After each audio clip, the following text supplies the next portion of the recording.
Hello guys, welcome back to my channel উৎস blogger. আশা করি সকলেই ভালো আছেন। প্রিয় বন্ধুরা, যে লাল কাপড়টি দেখছেন, এই লাল কাপড়টা আমি কি জন্য দিয়ে দিয়েছি জানেন?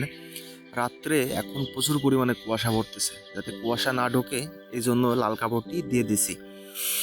আর যাদের এরকম আছে তারা অবশ্যই কাপড় দিয়ে দেবেন, তাহলে ঠান্ডা থেকে একটু হলেও মুক্তি পাবেন, কবুতরের ঠান্ডা লাগবে না।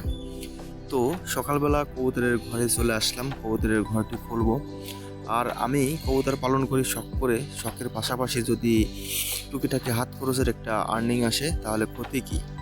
অনেকেই জানে যে কবুতর পালন লস, শুধু লস, লস ছাড়া আর কিছুই না। আসলে ভাই, কবুতর পালন যদি আপনি মনে করে নেন যে আপনি লস, তাহলে লস, আর যদি মনে করে নেন যে লাভ, তাহলে লাভ।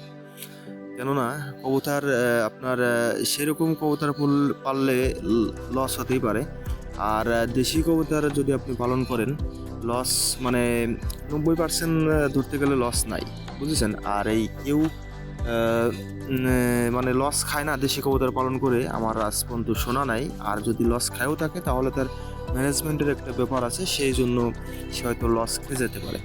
তাছাড়া দেশি কবুতর আপনার যদি বাচ্চা কাচ্চা দেয়, আপনি 250 টাকা 200 টাকা অনায়াসে হাটে যেয়ে বিক্রি করতে পারবেন, বা বাড়ির পর থেকেও কিনে নিয়ে যাবে, এটা আপনি জানেন।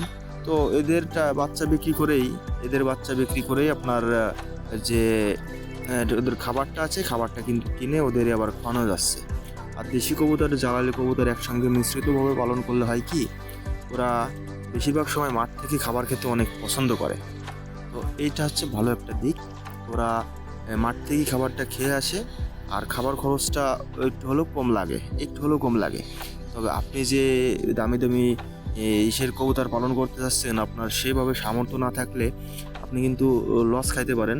আর আপনার সেভাবে সামর্থ্য থাকলে আপনার লসটা কিন্তু গায়ে বসবে না, আপনার মানে ইসের উপর দিয়ে চলে যাবে, লসটা চলে যাবে। কিন্তু অনেকেই আছে যে নতুন কবুতর পালন শুরু করতেছেন, কি দিয়ে ভাবতেছেন যে শুরু করব। তো তারা যদি হঠাৎ করেই যদি শখের বশে যদি ওই সব কবুতর পালন করে যান, তাহলে সে লস খাবে, লস ছাড়া আর কিছুই খাবে না। প্রথম সে লস খাবেই। তো প্রথম যারা দেশি কবুতর ভালোবাসেন, দেশি কবুতর দিয়ে শুরু করতে পারেন। দেশি কবুতরে মানে 90% আমি বলতেছি লস খাওয়ার সম্ভাবনা নাই, কারণ দেশি কবুতর খুব বেশি ডিম বাচ্চা করে। আপনি প্রথম কিনেই আপনি কয়েক মাস পর থেকেই যদি সেরকম কোয়ালিটির মানে কবুতর হয়, তাহলে কয়েক মাস পর থেকে আপনি ডিম বাচ্চা শুরু করবেন পাওয়া। আর হচ্ছে বাচ্চা পাওয়া মানেই আপনার 200-250 টাকা প্রতি পিস জোড়া হাটে গিলিপারে বিক্রি হচ্ছে। সেইভাবে একটু বড় করে নিয়ে গেলে 250 টাকা, 300 টাকা বা 220 টাকা এরকম হতে পারে। আর এখন 200 টাকার নিচে কোনো কবুতরের বাচ্চা নাই। আর কবুতরের বাচ্চা হচ্ছে কোয়ালিটি বা সাইজের উপর দাম হয়, সেটা আপনারা সবাই জানেন। আর অনেকেই মনে করে যে হাট থেকে কবুতর কিনলে আমি খুব জিতে যাব। হাট থেকে ভাই কবুতর কিনছেন মানে আপনি যদি সেরকম কবুতর বাজ না হন, আপনি যদি না দেখেন না শোনেন, আপনি হাট থেকে যতই কবুতর কিনেন, একজন খামারের কাছ থেকে কিনা আমি বলি সব সময় ভালো। আমার কাছ থেকে কিনতে হবে তা না। আপনি কত খামারি আছে তাদের খামার থেকে ভিজিট করেন, তার সাথে কথা বলেন, অনলাইনের মাধ্যমে নেন। কিন্তু হাট থেকে কবুতর কিনলে, হাটে কি আপনি ভালো কবুতর বিক্রি করবেন বলেন তো? নাকি হাটে ভালো কবুতর, আপনার ভালো যে জোড়া কবুতর আছে ওই জোড়া বিক্রি করবেন?